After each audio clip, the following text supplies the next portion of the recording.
Olá, que você tenha um dia abençoado em nome de Jesus. E hoje eu quero conversar com você sobre um tema que está lá em 2 Coríntios, capítulo 12, a partir do versículo 7. Fica aí, nós vamos falar sobre isso.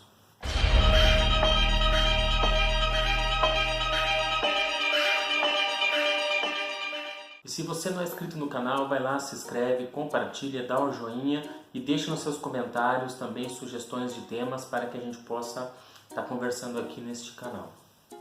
Pois bem, o que está lá em 2 Coríntios capítulo 12, a partir do versículo 7, é um contexto em que o apóstolo Paulo está escrevendo à igreja de Corinto para que ele não se achasse em relação aos demais, lhe foi colocado um espinho na carne. E a palavra de Deus diz que ele orou 3 vezes pedindo ao Senhor que ele arrancasse esse espinho da carne. E a resposta de Deus foi sensacional. A resposta de Deus foi: Paulo, a minha graça te basta, porque o meu poder se fortalece na sua fraqueza. Olha que resposta que o Senhor Deus deu a Paulo. Deus poderia ter arrancado o espinho da carne. Deus poderia ter dito simplesmente não vou arrancar. Mas Deus fala: a minha graça te basta. E por que eu estou deixando você ter esse espinho na carne? Para que o meu poder se fortaleça na sua fraqueza. E aí o apóstolo Paulo continua escrevendo ali no contexto do capítulo, falando de situações do ministério apostólico, dos sinais, maravilhas, milagres que definem um apóstolo. Nada se perde em relação aos outros apóstolos, e ele ainda dá uma cutucada no povo de Corinto, onde ele coloca assim: eu nunca fui peso para ninguém. Ou seja, ele estava dizendo: vocês não estão gostando de eu ser um apóstolo de vocês, ou de eu estar cuidando de vocês, então que venha outro apóstolo e que ele venha e seja peso para vocês, que ele venha e peça recursos, mantimentos, provisões para que ele possa se manter aqui. Eu não peço isso de vocês, mas se vocês quiserem um outro apóstolo, vejam um outro apóstolo. E ele ainda fala que ele espera visitar o povo de Corinto, e ele tem certeza que o povo não está do mesmo jeito que ele deixou. Assim como ele também não vai com todo o amor que ele ia antigamente. Ele vai lá para exortar a igreja, para colocar a casa em ordem. Se vocês lerem a continuidade do capítulo, vocês lerão que ele coloca ali a questão de imoralidades e outras situações que estavam ocorrendo, dissensões, brigas e assim por diante. Então ele estava indo para a igreja de Corinto para exortar, para disciplinar a igreja, para que eles voltassem ao caminho da retidão, ao caminho do Senhor. Mas nesse contexto também o apóstolo coloca, que ele está ali para servir, que ele está ali para fazer a vontade de Deus. E esse é o segundo assunto que eu queria fazer na reflexão com vocês hoje, porque o próprio Senhor Jesus disse: nem todo aquele que me chama Senhor, Senhor, herdará o reino dos céus, mas todo aquele que faz a vontade de meu Pai, esse sim. E também nós vemos Jesus comparando a questão de uma pessoa que ouve a palavra, e a partir do momento que ela ouve a palavra, ela toma uma decisão: praticar ou não praticar o que ouviu. E quando essa pessoa pratica, Jesus a compara como um homem prudente que edificou a casa sobre a rocha. E quando a pessoa não pratica, ele compara um homem imprudente que edificou a casa sobre a areia.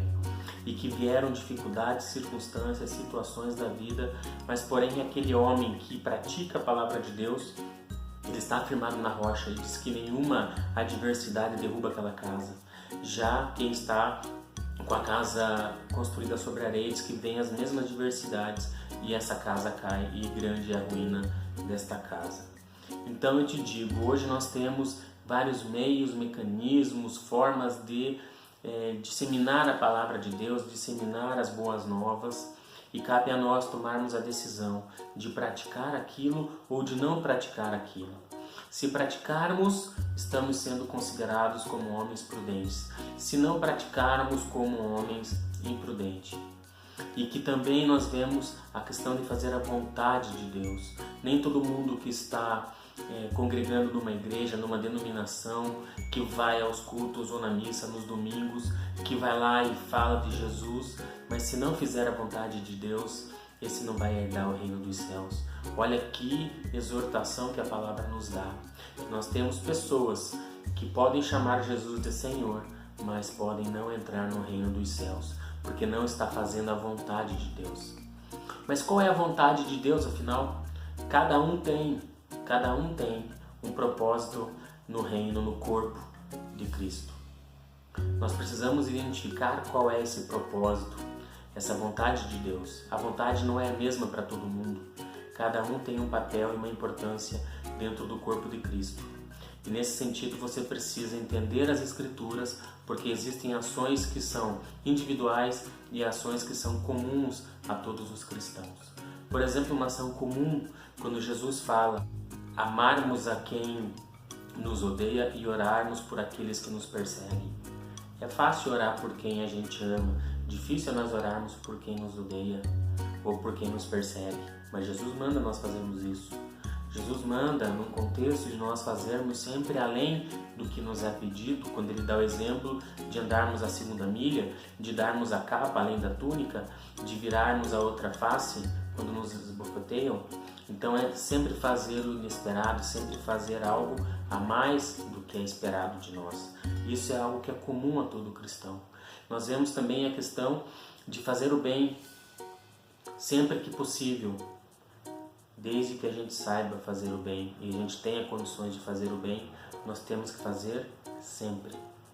Então essas são ações que nós podemos fazer que estão dentro da vontade de Deus. E aí cada um tem o seu propósito, cada um tem o seu caminho. Descubra isso, leia a palavra de Deus, entenda o que ela significa e aí entenda o seu papel no corpo e faça aquilo que Deus pede para você fazer. Não aquilo que homens pedem para você fazer, mas aquilo que o Senhor pede para você fazer. Encontre o seu caminho, encontre o seu propósito e seja um verdadeiro filho de Deus, uma testemunha aqui na terra. Um abraço a todos e até a nossa próxima reflexão.